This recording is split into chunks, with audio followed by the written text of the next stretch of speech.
ala nabina sallallahu alaihi wasallam wa ba'd. Assalamualaikum warahmatullahi wabarakatuh. Waalaikumsalam. Una-una ay gusto kong pasalamatan ng Allah. Pasalamatan natin ang Allah sapagkat napakaganda ng araw na ito. Medyo matagal nga tayo hindi sama-sama. Katulad nga nagsabi kanina ng kapatid kong si Chef Gasser, matagal na kami hindi nakikita lang sa barangay Facebook. Barangay Facebook. Totoo nga naman, kasi sa Facebook lang tayo minsan nagko-comment-comment na nagkakausap-usap. But ang importante doon ay kahit sa Facebook, nagkakamustahan naman din. At kahit sa nakikita rin naman, no, kahit paminsan-minsan, hindi tayo, katulad ng nabanggit niya, nandoon tayo sa maganda tayo sa isa't isa. No? Yun nga lang, medyo nabanggit nga kanina na palagi tayong innal insana khuliqa innal insana lafi qabad. Katotohanan ng mga tao ay meron sa kanila ang mga pagsubok palagi.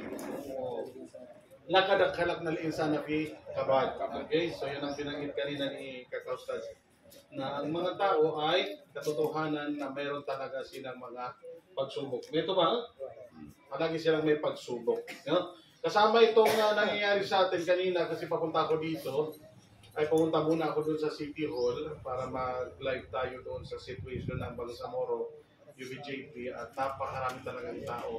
Initagat ko ni Bagadang ko dito banda sa may brigada sa station nila, sa sobrang dami ng tao. Nilalag ko na lang doon papunta doon. So talagang napakarami ng tao. But anyway, iba't ibang uri yung makikita natin at sasaksiyan natin ngayon. Ang mahalaga dito, tayo na bilang isang Bangsamoro ay monitor natin palagi ang ating mga sarili. Okay, so may kanya-kanya tayong stand. Pero kung mga sa ano ay pilitin natin na doon tayo sa pinakatama. Okay, so yun ang pinakaano natin. Katulad nga na nabanggit kanina, huwag tayong magbigayan ng sobrang galit sa kapatid natin at palagi nating liwanagan yung ating mga sarili. Para nang sa gayon ay maging palagi pa rin yung ating pagmamahalan sa isa't isa. So, napakahalaga na ang isang mananampalataya ay magsasama-sama sa pananampalataya. So, napakahalaga yan. At yung nabanggit nila kanina, yung tinatawag natin na may puso tayo na maganda is yun yung tinatawag natin na kailangan lang, ang laman ng puso natin ay takwa. Ayan yung binanggit ng Propeta Muhammad sallallahu alaihi wasallam ng isa sa mga khutbah niya, na sabi niya, nandito sabi niya ang takwa. At takwa hahuna, nandito ang takwa sa puso. Nandito ang takwa sa puso at nandito ang takwa sa puso. 3 beses binanggit ni Propeta Muhammad sallallahu alaihi wasallam na sabi niya, ang puso na yan ay ang ilalagay mo dyan ay ang takwa. Yan din yung binanggit ng Allah Ta'ala sa atin na fatazawwadu fa inna khayra zadit taqwa. Magbaon kayo at ang pinakamainam na baon ay ang takot sa Allah. So yun ang binanggit ng Allah Subhanahu wa Ta'ala as kanyang advice sa ating lahat. So kung titingnan natin, kumbaga sa palagi nating binabanggit na kumbaga sa baon, kung meron tayong lalagyan, kung halimbawa ang baon natin pagkain o pera, ilalagay natin sa bag, yung takwa na yan ilalagay natin doon sa puso. So yun ang ibig sabihin nun. Sapagkat ang gawain ng isang tao, kapag titingnan natin, ang explanation ng mga ulama natin patungkol sa iman ay not kun bil qalb, qaulun min lisan wa amalu bil jawarih. Sabi ng mga ulama natin, ang iman, nabanggit din kanina, na ay kailangan nandyan sa nakatatak sa puso mo. Yung iman na yan, hindi mo yan basta-basta magagawa, maliban kung nandoon nakasulat sa iyong puso. So yun yung ibig sabihin nun. Nandyan sa puso mo, sinasabi ng iyong dila at ginagawa ng iyong katawan. Hindi pwedeng mabawasan ng isa doon. Halimbawa, nandoon sa puso mo, meron ganito nagsabi sa akin dati, Ustaz, baka pwede naman na hindi na ako magsambayan. Ang importante dito, nandito sa puso ko, mahal na mahal ko ang Allah. So ganun yung paninindigan nung nagtanong sa akin. Sabi ko, hindi pwede. Kasi kahit nandyan sa puso mo at sinasabi mong Muslim ka, pero hindi mo ginagawa, hindi ganun ang tunay na mananampalataya. So kasi sa atin, nandyan sa iyong puso, nandyan sa iyong pananalita, at nandyan sa iyong aksyon. Hindi rin pwede na nandyan sa iyong aksyon, halimbawa, palagi kang nasa masjid, palagi kang nagsasabuhay ng pagsamba sa Allah, pero wala dun sa puso, kasi ibang relihiyon ang inaaniban mo, pero gusto mo lang, sasabihin mo, gusto ko magsambayan kasi itong mga taong ito, ang ganda ng uri ng kanilang pagdarasal. May ganyan ako mga na-meet before, na gustong-gustong sumama sa amin, pero sabi ko, kailangan, kumbaga sa enrollment, mag-enroll ka muna. Mga non-Muslim yun, nung nandun pa ako sa Saudi, minsan pag nagpupuwasa, gusto rin nilang sumama. Lalong-lalo na pag nag-i-iftar. Kasi libre yung iftar doon. So sabi ko, walang problema, sumama kayo. Pero kung titingnan natin, kung meron bang reward, paano ninyo makukuha yung reward? Ang nagmamay-ari na sabi ko, ang Allah, nilagay niya yung reward doon sa loob ng paraiso. So ginagawa mo ng ginagawa, pero yung pag-enroll mo doon, which is yun yung La ilaha illallah Muhammad Rasulullah, hindi mo sinabi, hindi mo sinabuhay, hindi mo tinanggap, wala dyan sa puso mo, so paano mo makiklaim? Sumamumba, ganyan din yung sa atin. Kahit na ginagawa natin yung isang bagay na ibada, sabihin natin ibada, pero hindi ito nasa puso mo, wala pa rin, reject pa rin mo sa atin. So kung titingnan natin,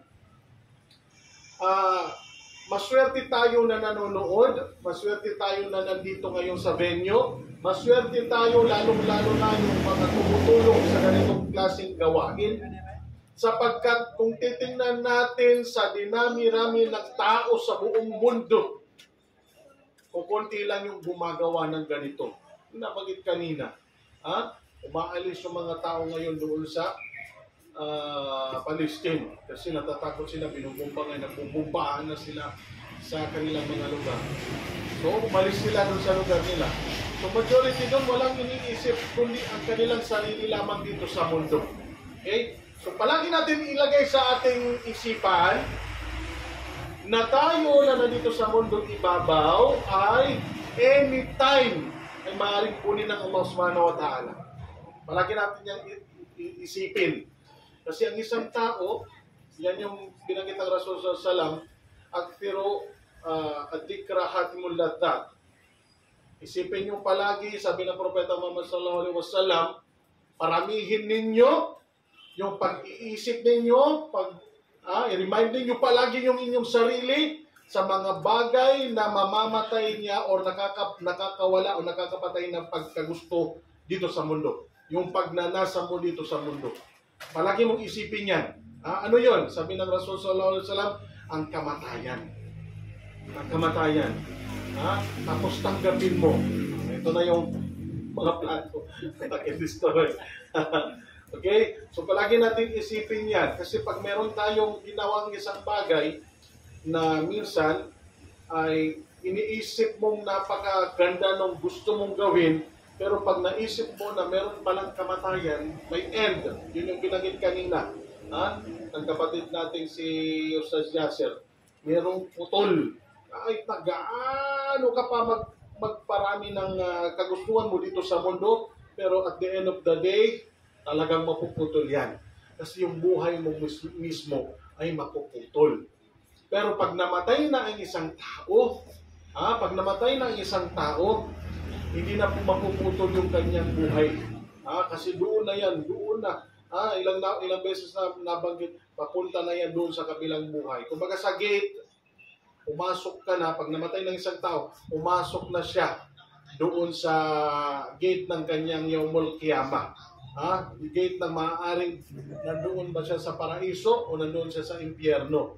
Nakauman pa ni Isyo niya sa pakuburan niya, dakon siksa sa pakuburan. Nakabago-bago ba niya sa tangila palaging winawasiyat sa atin, binibigay na paalala sa atin ng mga kaka natin, ng mga kalukasan natin ng mga ustaz, na palagi natin paghandaan yung buhay natin na nandyan na tayo sa libingan kasi dumarating dyan yung mungkar at nakir at tinatanong tayo. Ha? So yan ay kasama sa akida natin, ibig sabihin pananampalataya natin na hindi tayo freestyle, hindi pwedeng kung ano yung gusto kong isipin at makatotohanan naman na yun na yung ibibigay kong da'wa sa inyo. Hindi, kasi sa atin, tarakto fikum syai'ain ma intamassaktum bihima lan tadillu ba'di abada. Iwan ko sa inyong dalawang bagay, na kung inyong panghawakan, hindi kayo maliligaw magpakailanman. Ano yon? Ang Quran at hadith ng Rasul sallallahu alaihi wasallam. Kung meron kang katanungan patungkol sa pagsamba, tanungin mo ang Quran at ang hadith ng Rasul sallallahu alaihi wasallam. So, ganun lang kasimple. Kung wala, huwag mo nang ipilit kasi baka maligaw ka na. So sa atin, bilang isang mananampalatayang Muslim, palagi natin itong inuulit-ulit kasi palagi rin tayong maaaring magkamali. Ang isang tao, makalumnis yan. Palaging nandyan sa kanya yung pagkakamali. Kahit ang Rasul sallallahu alaihi wasallam, bilang isang tao, nagkakamali rin ang Rasul sallallahu alaihi wasallam, pero automatic, bumababa sa kanyang wahi. Kundi kaya, kinokorek siya kagad ng Allah. Bumababa sa kanya si Jibril. So, yun ay isang propeta. How much more tayo? So, yung tayong tao ay maaari ang propeta nga, ay kinokorek pa ng Allah. Kung meron mang mga desisyon, hindi niya agad-agad pinagdidesisyonan, maliban kung meron bumaba sa kanyang talata. Halimbawa, ang Rasul sallallahu alaihi wasallam may time na nagsambayang sila ng duhur, kung hindi ako nagkakamali. Ngayon, ang Rasul sallallahu alaihi wasallam ay nagsalam doon sa pangalawang rakaat. So yun ay kalituhan, or sabihin na natin na bilang isang tao, Propeta Muhammad sallallahu alaihi wasallam, na ultimo, ang nag-remind sa kanya ay hindi pa angel, kundi pareho niyang tao na sahaba.